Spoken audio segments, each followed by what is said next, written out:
One of the most emotionally confusing questions on the twin flame journey arises when you look at the divine masculine's life from the outside and silently ask yourself, why does it seem like he is thriving while I am the one breaking apart? You may see him succeeding in the third-dimensional world, advancing in his career, gaining recognition, building wealth, or appearing admired and respected by society. Perhaps he is an athlete, an entrepreneur, a leader, an artist, or someone who seems perfectly at home inside the structures of the matrix. And meanwhile, you, the divine feminine, may feel as though everything inside you is being dismantled. Old identities collapse, emotional wounds surface. Your sense of self, purpose, and worth feels shaken.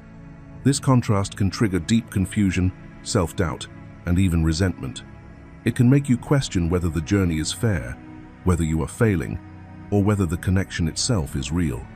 The pain does not come from his success alone. It comes from comparing external achievement with inner upheaval, and from believing, often unconsciously, that success in the world must mean wholeness of the soul.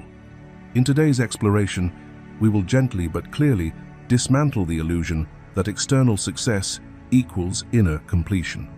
As both a psychologist and a spiritual guide, I will help you understand why many divine masculines do excel in the physical world, and why this is not a sign that they are more evolved, healed, or spiritually fulfilled. You will learn how the twin flame journey operates on two very different planes, the visible world of achievement and the invisible world of consciousness. We will explore why the divine masculine often masters structure, ambition, and external validation, while the divine feminine is initiated into emotional depth, spiritual awakening, and inner transformation.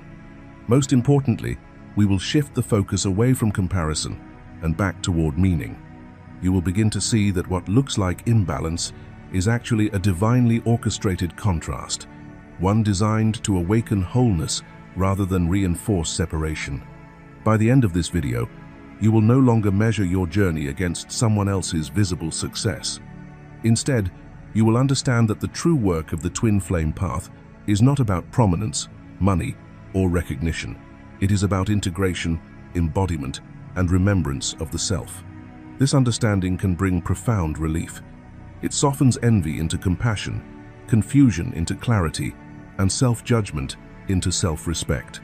You will begin to recognize that while the divine masculine may appear successful within the matrix, the deeper alchemical transformation is unfolding within you. And that inner transformation is not a weakness, it is the foundation of true wholeness. If you stay with this video until the end, you may discover that what you once perceived as imbalance is actually the doorway to your own power, peace, and spiritual authority.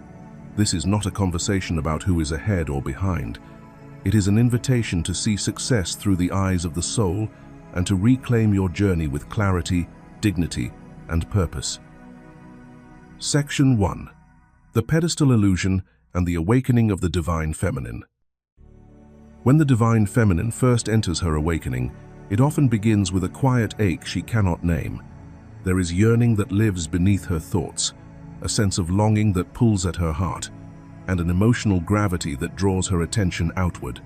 She may find herself pining for the divine masculine, not simply as a person, but as a symbol of something she believes she does not yet possess within herself.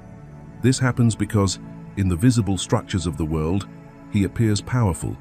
He seems successful within the matrix, confident in the third-dimensional realm, recognized, admired, and externally complete. His life looks stable. His identity appears solid. From the outside, he embodies certainty, direction, and authority. To the unawakened parts of the divine feminine, this can feel intoxicating, even reassuring. She begins to associate his outer achievements with inner wholeness. And so, often without realizing it, imbalance is born. The divine feminine may begin to place him on a pedestal, elevating him above her own becoming. She may see him as something to reach for, something to earn, something to chase. In her subconscious, he becomes a destination rather than a mirror. His presence starts to represent fulfillment, safety, purpose, or worth. In doing so, she unknowingly externalizes her own power, projecting her latent sovereignty onto him. From a psychological perspective, this is not weakness. It is a transitional phase of awakening. The psyche seeks symbols when it has not yet integrated its own wholeness. Spiritually, this is the moment when the soul uses the divine masculine as a reflective surface, showing her what she is learning to reclaim. The longing she feels is not truly for him, it is for herself. This is where the journey truly begins, because the pedestal must eventually collapse, not through loss, punishment, or abandonment, but through awareness. As the divine feminine awakens, she begins to recognize that what she admired was never separate from her. The strength, clarity, confidence, and grounded presence she saw in him were reflections of her own dormant inner masculine energy, waiting to be embodied. The divine feminine is not meant to chase. Chasing fractures her nervous system, drains her intuition, and disconnects her from her center. She is not designed to pursue wholeness outside herself. She is designed to remember it within. Awakening begins the moment she steps off the illusion of the pedestal and turns inward, when she stops reaching upward and starts standing rooted in her own authority, when longing transforms into self-recognition, when yearning dissolves into embodiment. This is not the end of love. It is the beginning of truth. Because the divine feminine was never incomplete, she was simply remembering who she has always been. Before we move forward, take a quiet moment to reflect on what has just surfaced within you.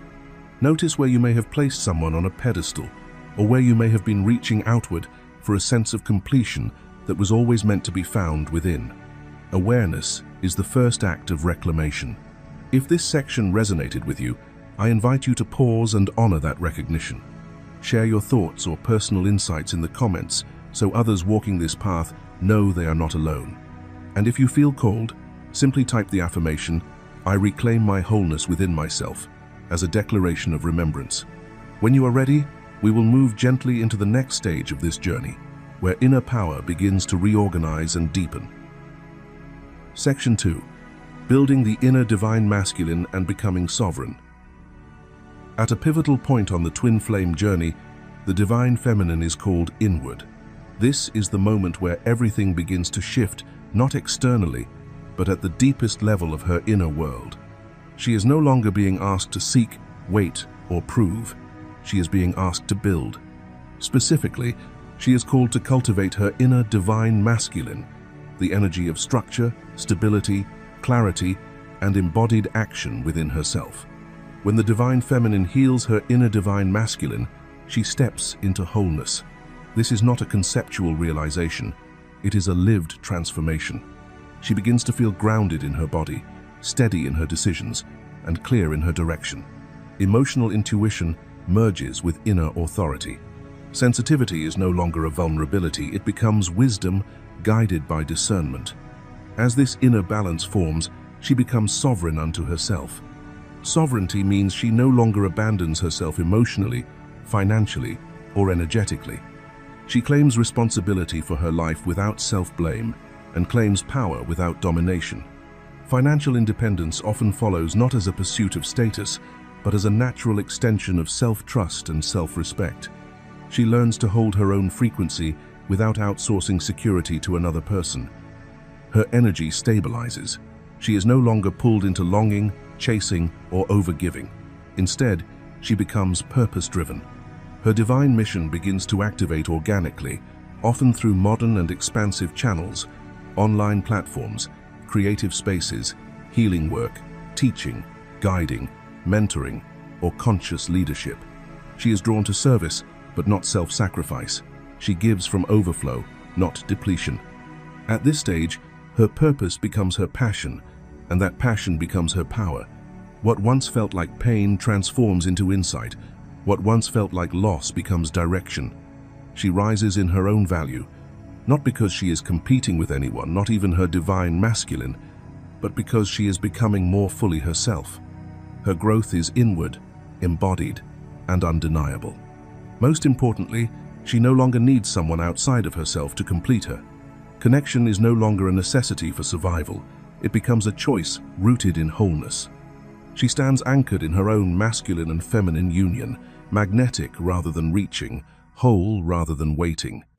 This is the magic, not the arrival of another, but the return to herself. Section 3. The sacred alchemical marriage within the soul. When the divine feminine fully integrates her inner divine masculine, a profound inner event takes place, one that has little to do with relationship in the external sense and everything to do with spiritual embodiment. This is the moment the sacred alchemical marriage occurs within her own soul. It is not symbolic, it is energetic, psychological, and deeply transformational. Within her inner world, yin and yang unite. Receptivity and action come into harmony. Intuition is no longer separate from grounded execution. The soft, intuitive, feeling-based wisdom of the divine feminine merges seamlessly with the clarity, direction, and containment of the divine masculine. Alpha and Omega codes activate the beginning and the completion meeting within the same field of consciousness. She no longer oscillates between extremes. She becomes centered. This inner union is what creates true power. Not power rooted in force, control, or dominance, but power rooted in coherence. Her nervous system settles, her emotional body stabilizes. Her sense of self becomes integrated rather than fragmented. She is no longer split between longing and independence, desire and fear, love and self-protection. Everything begins to work together instead of pulling her in opposite directions. As this union stabilizes within her, something subtle yet profound occurs. The yearning that once defined her inner landscape begins to fade. The longing that once felt overwhelming softens. The pining that once drove her thoughts and emotions gently dissolves. Not because love disappears, love deepens, but because lack disappears. She is no longer reaching outward to fill an inner void that no longer exists. She feels whole unto herself, whole with the divine, whole with God. This sense of completeness is not dependent on circumstances, timing, or another person's readiness. It is internal, embodied, and anchored. She experiences herself as connected rather than separated, guided rather than abandoned, supported rather than waiting. From this state of inner union, a third unified field is created. This is not the feminine alone, nor the masculine alone, but a shared soul frequency born from integration. It is a state of spiritual completeness where love flows without attachment, devotion exists without self-erasure, and connection is held without fear. This unified field becomes the energetic foundation for all external relationships, including sacred partnership. This is the alchemy. Not union as pursuit, but union as embodiment. Not completion through another, but completion through integration. Imagine the divine feminine waking up one morning and realizing that the ache she once carried in her chest is no longer there. Where there used to be a constant undercurrent of longing, checking messages, replaying memories, wondering when or if union would arrive, there is now a quiet steadiness. She moves through her day with presence and intention. She tends to her work, creates, teaches, or serves from a place of clarity rather than emotional urgency. Decisions that once felt confusing now feel simple because her intuition and logic are no longer in conflict. She does not suppress her sensitivity, nor does she drift in emotion. Instead, her heart and will move together. When thoughts of her divine masculine arise, they do not trigger anxiety or desire to reach outward. They arise as love without grasping, as recognition without need. This is the sacred alchemical marriage made visible where her inner masculine holds her inner feminine with strength and devotion, and she stands in the world whole, grounded, and complete, no longer waiting for love to arrive, because love is already alive within her. Section 4. Why success does not attract union, but wholeness does. There is a truth on the twin flame path that is often misunderstood, and it quietly shapes years of longing, effort, and confusion. Becoming successful in the outer world, building a career, rising into leadership, becoming a CEO, traveling widely, or even stepping into public visibility does not, by itself, draw the divine masculine into union. These achievements have value, but not in the way many assume. They earn respect, they inspire admiration. They signal competence, intelligence, and strength within the structures of the third-dimensional world. Yet admiration is not the same as union, and recognition is not the same as soul alignment. Union does not occur because the divine feminine becomes impressive. It occurs because she becomes whole. When the divine masculine observes the divine feminine thriving, not chasing, not proving, not performing for validation, but living from a place of inner completeness, something far deeper is activated within him. What he witnesses is not her success, but her self-sufficiency at the soul level. He sees a woman who is no longer reaching outward to fill a void, no longer orienting her life around his presence or absence, no longer collapsing her sense of worth into the outcome of the connection. This is what truly moves him. Her wholeness mirrors back to him the places within himself that remain unintegrated. In witnessing her emotional stability, spiritual grounding, and inner authority, the divine masculine is confronted with his own unfinished inner work, particularly the healing of his inner divine feminine. Her embodiment becomes the catalyst, not through effort or persuasion, but through energetic truth. She does not ask him to heal. She does not demand growth. Her state of being simply reveals what is possible. Only when this internal healing begins within him can union take form in the physical world. This is because the twin flame dynamic operates across dimensions. The divine feminine leads energetically in the fifth dimension, anchoring frequency, coherence, and spiritual remembrance. The divine masculine leads in the third dimension, translating that frequency into action, structure, and tangible union. When the divine feminine heals her inner divine masculine, her sense of safety, direction, provision, and self-trust, she no longer waits to be chosen, she chooses herself. She lives her destiny without lack. And in doing so, she shows him something unmistakable. There is no absence in her. There is no gap for him to fill, no role he must play to complete her, no pedestal on which he is required to stand. What remains is not dependency, but resonance, not pursuit, but recognition. Union, then, is not pulled toward her by success, it is invited by wholeness. If you have made it this far, take a moment to pause and let this truth settle within you. This is not information to simply understand with the mind, but wisdom meant to be felt in the body and reflected upon in the heart. Ask yourself gently where you may have been striving for recognition instead of anchoring into wholeness, or seeking proof of union instead of embodying your own completeness. Your awareness in this moment matters.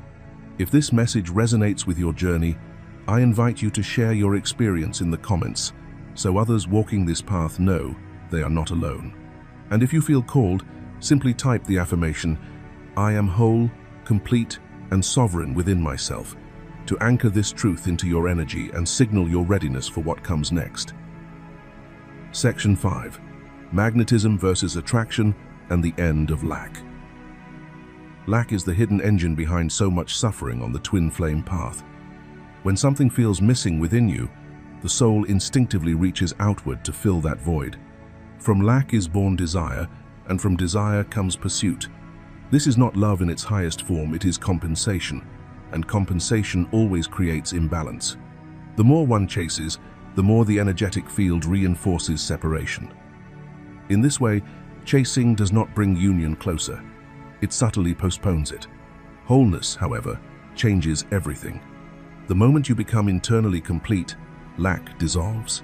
You are no longer seeking union to feel validated, safe, or fulfilled. You are no longer waiting for another soul to complete a story that has already been written within you. And here lies the great paradox of the twin flame journey. When you no longer need union, when you no longer desire it as a remedy for emptiness, union often arrives naturally. Not because you called it in through effort, but because you stopped blocking it through lack. This is not coincidence, it is polar law. In the third dimensional plane, attraction operates through tension, equal and opposite forces pulling against one another. Attraction is reactive. It responds to absence, to polarity, to imbalance. Magnetism, by contrast, is not effort-based. It does not chase, pull, or persuade. Magnetism is unity. It arises when two frequencies resonate because they are already whole within themselves. Magnetism is encoded at the soul level. Attraction is learned behavior. Attraction reacts to wounds. Magnetism emanates from integration.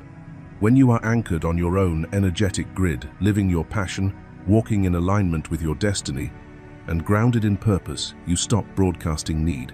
You stop signaling urgency. You stop calling from emptiness. Instead, you radiate coherence.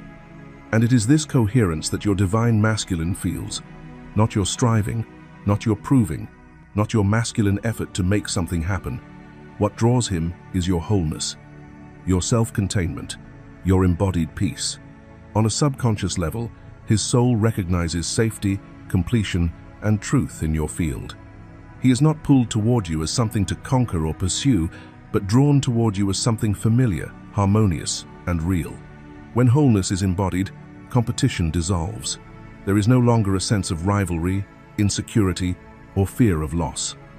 Cooperation replaces pursuit. Mutual recognition replaces longing. Two sovereign energies meet, not to fill gaps, but to expand what already exists. This is the shift. This is the end of lack. And this quiet, grounded, and undeniable is true power. The twin flame journey was never designed to be a race towards success, status, or validation. It is not about chasing, proving, or outperforming anyone in the outer world. Those pursuits may build recognition, but they do not create union. What creates union is remembrance, the deep, embodied remembering of who you are beneath all striving. Wholeness is the true initiation of this path. When you heal and integrate your inner divine masculine, something profound shifts. You stop reaching outward for completion because you finally feel it within. You no longer seek love as something to obtain or secure. Love becomes a natural state of being rather than a goal to achieve. From this inner fullness, effort dissolves, attachment softens, and magnetism quietly takes its place.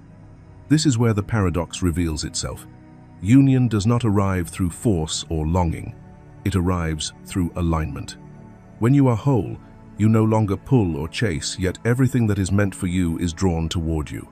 This is not passivity, and it is not weakness. This is mastery.